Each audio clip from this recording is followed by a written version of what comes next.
Hi, my name is Jim Mathers. I'm the CEO and President of Energy Professionals, LLC. We're a large energy broker company based out of Florida, but we sell energy around the world right now. My background is I'm a nuclear engineer from the U.S. Naval Academy. I was graduated in 1983, so I was in the middle of the Cold War.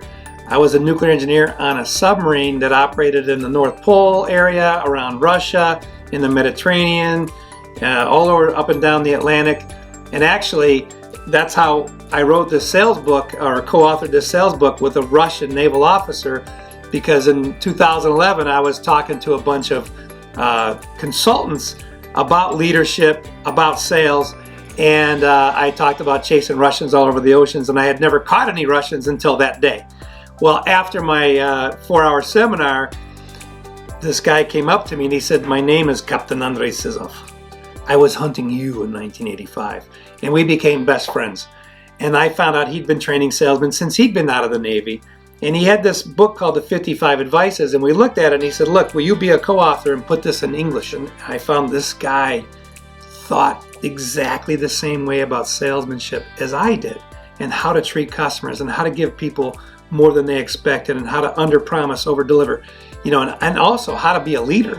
And so we co-authored this book several years ago. It's available on Amazon. You can download it anytime into your phone. But I can tell you this, I've had a lot of friends that are in different sales areas, and whether it's energy, insurance, retail sales, and they've read the book and they said, "Jim, this is so simple to understand, and you know what, I can use this every day." So we're very proud of what we did together as a collaboration. 2 naval officers, one from Russia, one from the US. It's a crazy story, but it is all true, and there's some pictures in the book too. But today I really want to talk about my experiences in leadership, and how does that relate to creating more sales for you? How does that relate to more success for your business? And when I got out of the government, I really had to decide what my career path was going to be. And I had been over hundreds of men in the Navy and leadership positions, and I learned a lot. I learned a lot of lessons when I was in the Navy that I use today.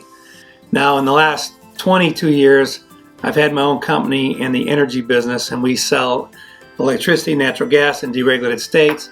And I've had anywhere between 100 and 250 employees, most of which have been salespeople and sales professionals.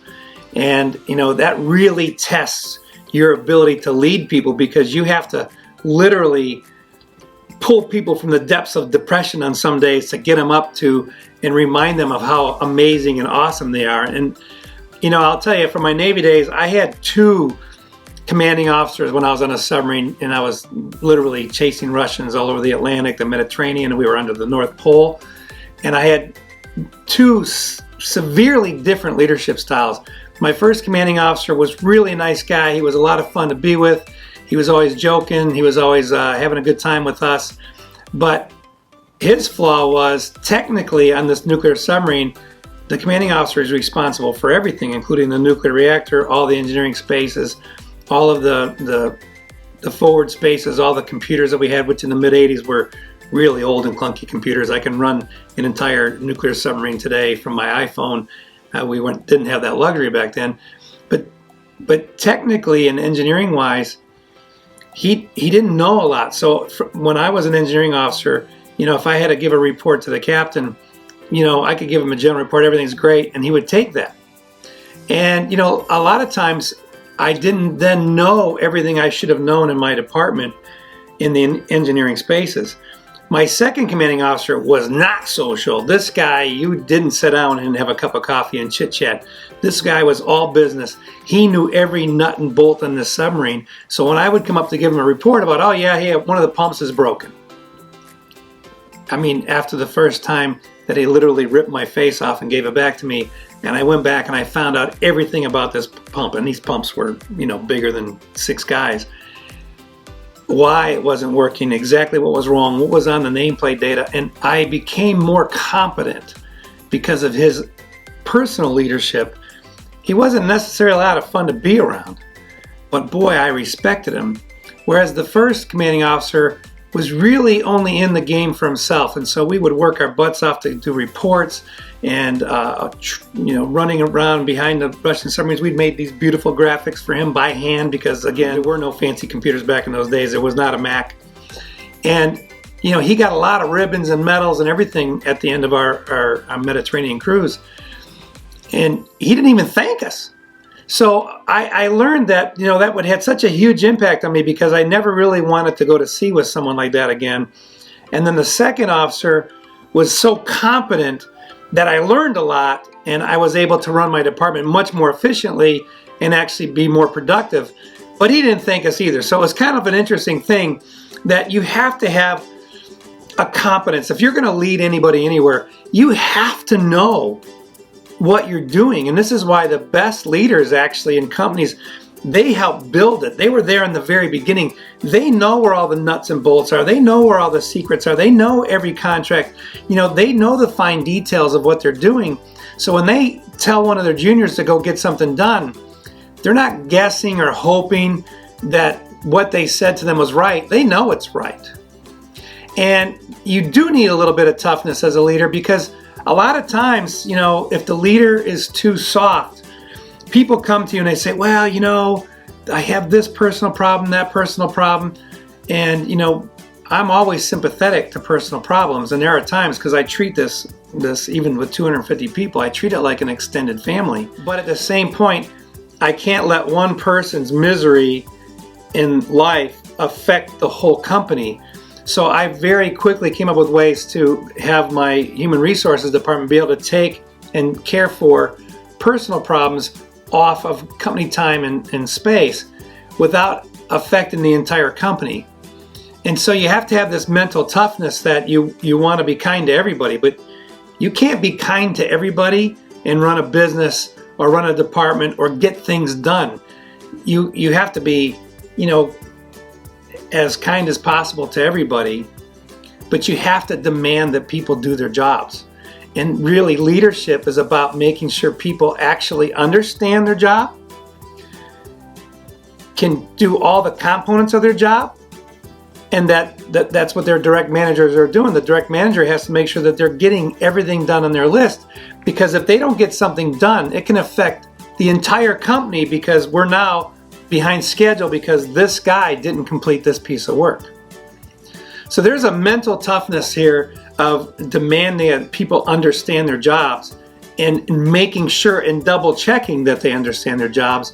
And that's been my biggest cause of failures in the past, whether it was a failure of a month's sales statistic or a week, was when I didn't have my management checking that every step of the process was done by each person on the way, so that if you go through 15 people in a company, at the end, the customer gets the product that he was promised, and it's at the quality that was promised. And all these steps beforehand have to be done. And a leader makes it very clear to people, because bad leaders are very confusing. They give an order one day and they change it the next. You have to be tough and consistent and competent. If you can have these three qualities of being tough, consistent, and competent, everybody knows what to expect. The worst leadership attribute there is when you waffle and you don't really know as the leader where do you want to go, and you say, okay, everybody run to the left. And everybody's like, okay, we don't know what's over there, but we're going. And then you go, no, wait. Go to the right. I changed my mind. And if you do this, whether it's on a daily or weekly or monthly basis, you don't get any momentum going. You have to have the group have a clear understanding of why. Why are we going left? Look, we're going left because there's a better market. Here's all the research data we have. Here's what the surveys say. And because this is the best way to handle customers, we're all going this direction. And I need everybody to do their piece of the job. And we'll be checking. And then people go, okay, we understand why we're going that way. And we understand your enthusiasm about wanting to go that way. And then now you have to look as a leader. What is slowing the group down? Which section? It's not the whole group is confused usually.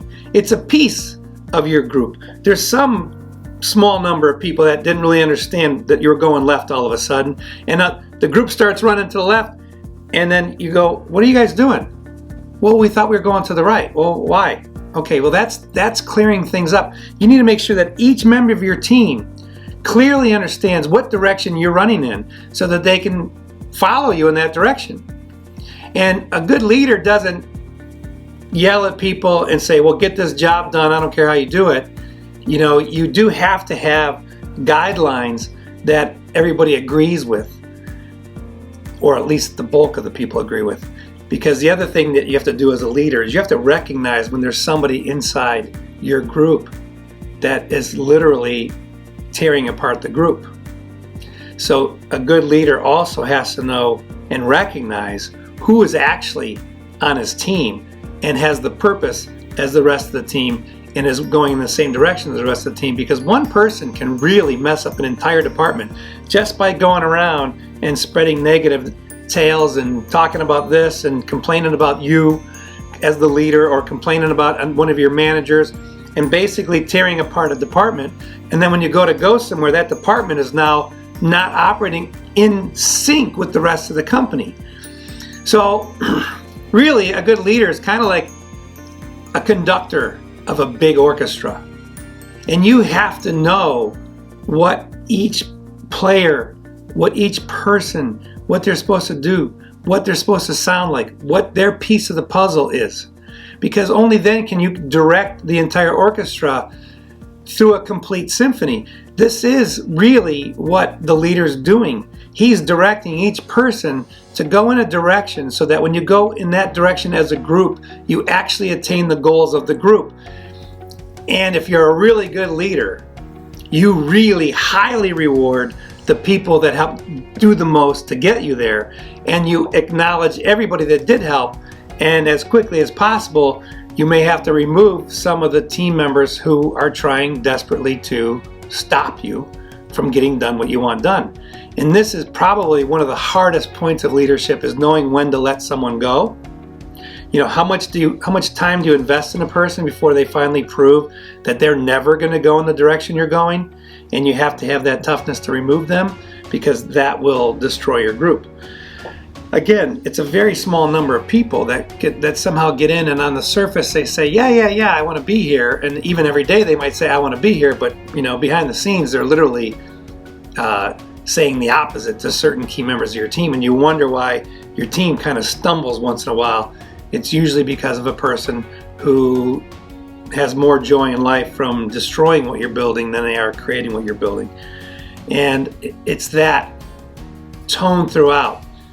Really knowing what you're doing, knowing what your subordinates' jobs are, because you should be able to go in and look and go, oh my God, you're making it backwards.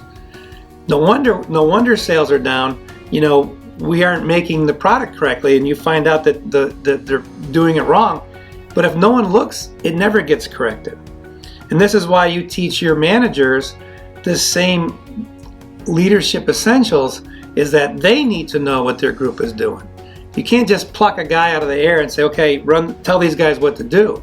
They have to know what each group is doing. Each manager has to be competent. So it's a matter of putting your competence down into each of these people, because this allows you to now grow, conquer more territory.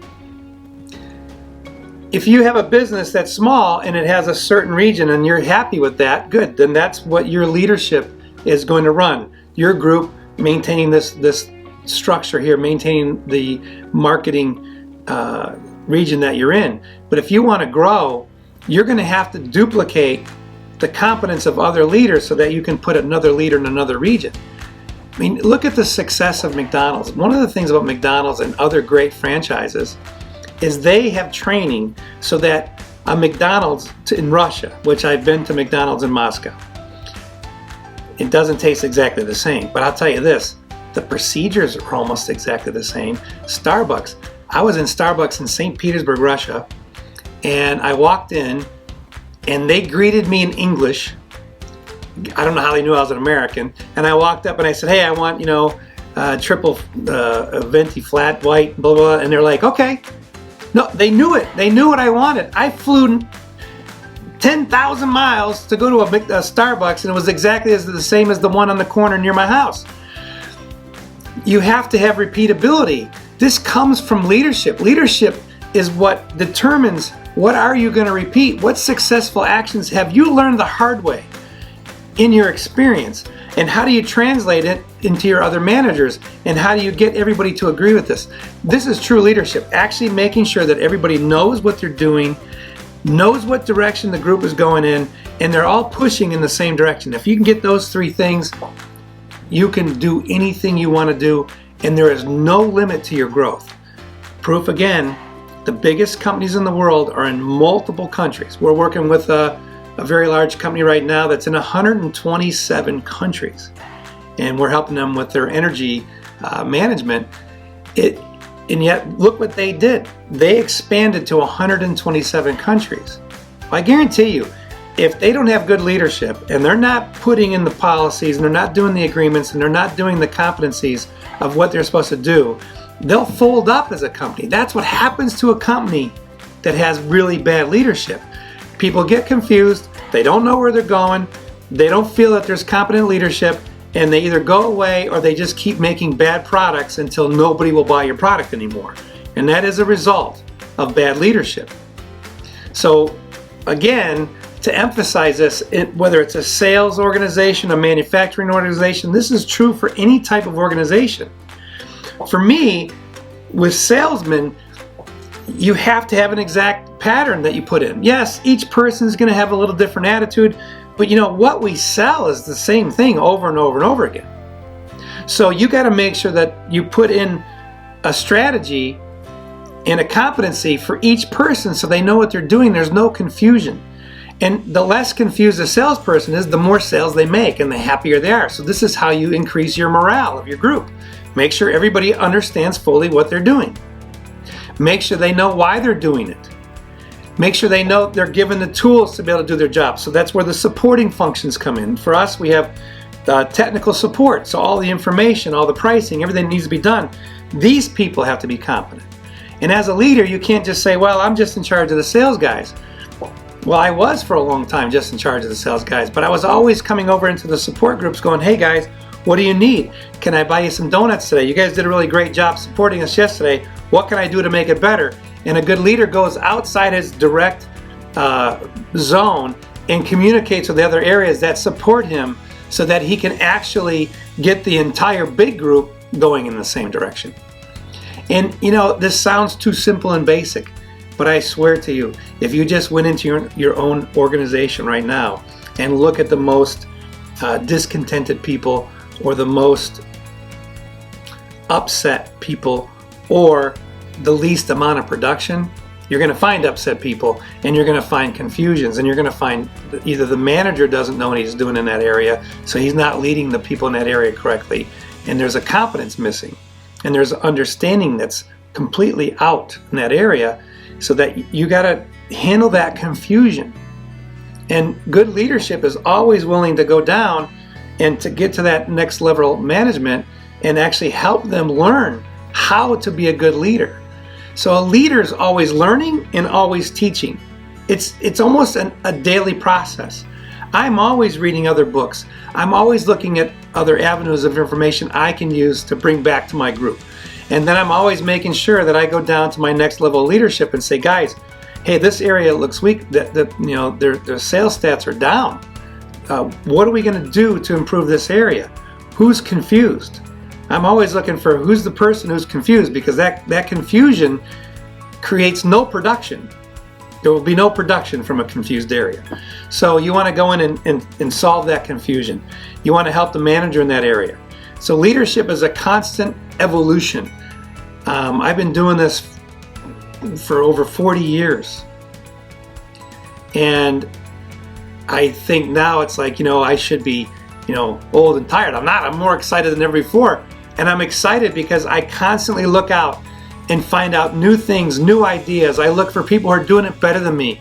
I'm never too proud to admit that I can learn more. And I think that's another trait of a good leader, is that you when you have to run and you have to fight and you have to get things done, you don't question yourself. You go get it done. But you got to have enough self-awareness, humility, whatever you want to call it, to take a step back and say, what could we have done better on that? What could we have done better on that campaign? What was the weakest link in that campaign? Could I have made my orders clearer? Should I have maybe made sure I made people understand exactly what I wanted? Would we have gotten there faster? This is what you do after the action is over, not in the middle, man. When you're in the middle of an action, you have to be the most confident guy in the room. You have to not quibble. You have to say, look, we did all this analysis, we did all this study, we've looked at everything, we've done market research, this is where we're going, and you got to go hard. And you got to make sure that everybody's pushing in the same direction. And as you're going in that direction, you look down and you see someone's dragging the group back, you have to remove that person from the group. And this is a leadership function. You can't just say it's HR's function, because you're the one who tells HR what to do. And if you can do all these things, you get a high morale, high producing, high quality group that will literally run through fire for you. So thanks for listening. And let me just tell you one thing that's been successful for me. Whether I go to a seminar, a trade show, or read a book, I always have the goal. I just need at least one jewel, one pearl of wisdom, one thing that will help me be more successful anytime I pick up a new book or an activity. So I hope that today I said at least one thing that can help you improve your business, your group, your leadership. Have a great day.